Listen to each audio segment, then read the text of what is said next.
Estamos considerando los versículos finales de nuestra porción de Filipenses 1, del 12 al 30. Está mencionado nuevamente el Evangelio en esta porción.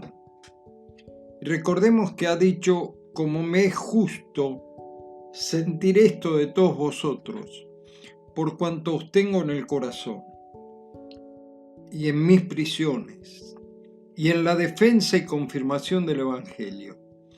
Todos vosotros sois participantes conmigo de la gracia. El apóstol menciona la plena identificación entre los hermanos y él.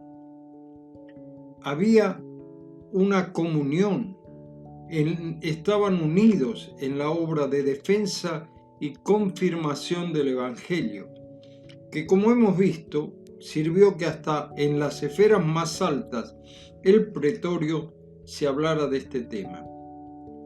Pero también otra de las características de la fe es que la fe debe ser proclamada. Y esto es desarrollado en los versículos 13 al 18 de este mismo capítulo. Y ya lo hemos visto. Había hermanos que habían cobrado ánimo, se entusiasmaron más y más y no les importaban las consecuencias, que en este caso era la persecución. Dice Pablo: se atreve mucho más a hablar la palabra sin temor, versículo 14. Por último, el Evangelio es para vivirlo dignamente. Esto es lo que llamamos comúnmente buen testimonio. Debe haber una clara conducta y testimonio que lo que predicamos ha cambiado realmente nuestra vida. Es la importancia de no solo proclamar que somos cristianos, sino que debemos vivir como cristianos. Recordemos el viejo refrán: lo que tú haces habla tan fuerte que no escucho lo que dices. Muchas veces la gente recibe nuestra predicación por medio del testimonio de una conducta ejemplar. Esto en realidad pasó con los creyentes de Tesalónica, como dice el apóstol Pablo: porque partiendo de vosotros ha sido divulgada la palabra del Señor, no solo en Macedonia y Acaya, sino que también en todo lugar vuestra fe se ha extendido. De modo que nosotros no tenemos necesidad de hablar nada, porque ellos mismos cuentan de nosotros la manera en que nos recibisteis y cómo os convertisteis de los ídolos a Dios, para servir al Dios vivo y verdadero. Primera Tesalonicenses, capítulo 1, versículo 8 y 10.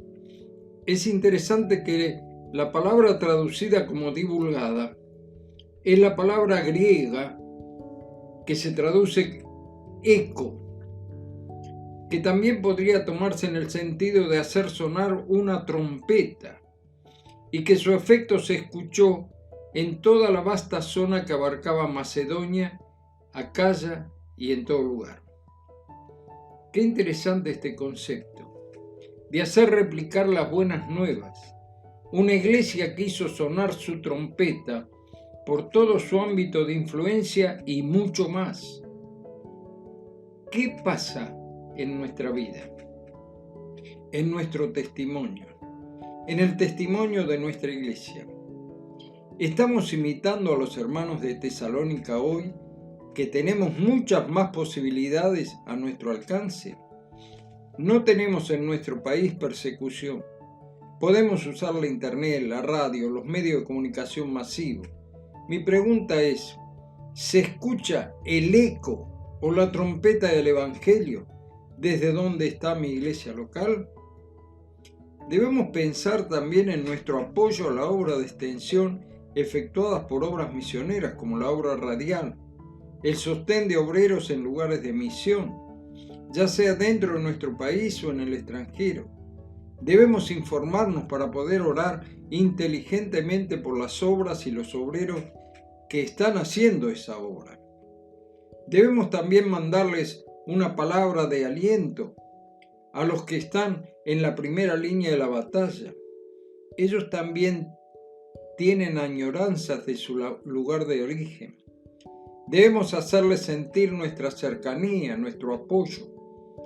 Por ejemplo, ¿cuánto hace que no tenemos contacto con Mariana Orguina, nuestra misionera en Luena, en Angola?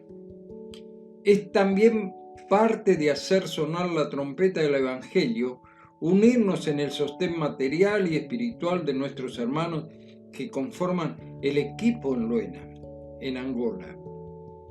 Comunicarnos, hacerles llegar nuestra palabra de aliento, que sepan que estamos orando por ellos. Los hermanos de Filipos estaban comprometidos, como hemos visto, en tener comunión con el apóstol Pablo. Desde el primer día oraban por él. Le sostenían en forma práctica y también enviaban ofrendas para otros hermanos. Esto es tener comunión en el Evangelio.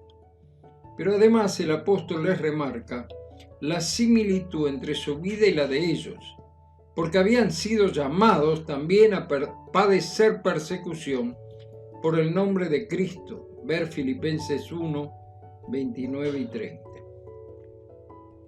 Nosotros hemos sido privilegiados al estar en un país donde hay libertad para predicar el Evangelio. Debemos aprovechar al máximo este privilegio. Debemos cumplir con el mandamiento del Señor de predicar el Evangelio a toda criatura y hacer como los de Tesalónica, llenar todo con el mensaje de salvación. Que así sea, que podamos aprovechar bien el tiempo.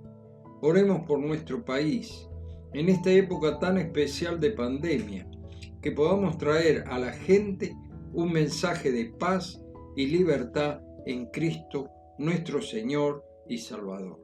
Que el Señor nos ayude y nos bendiga. Será hasta mañana, si Dios quiere.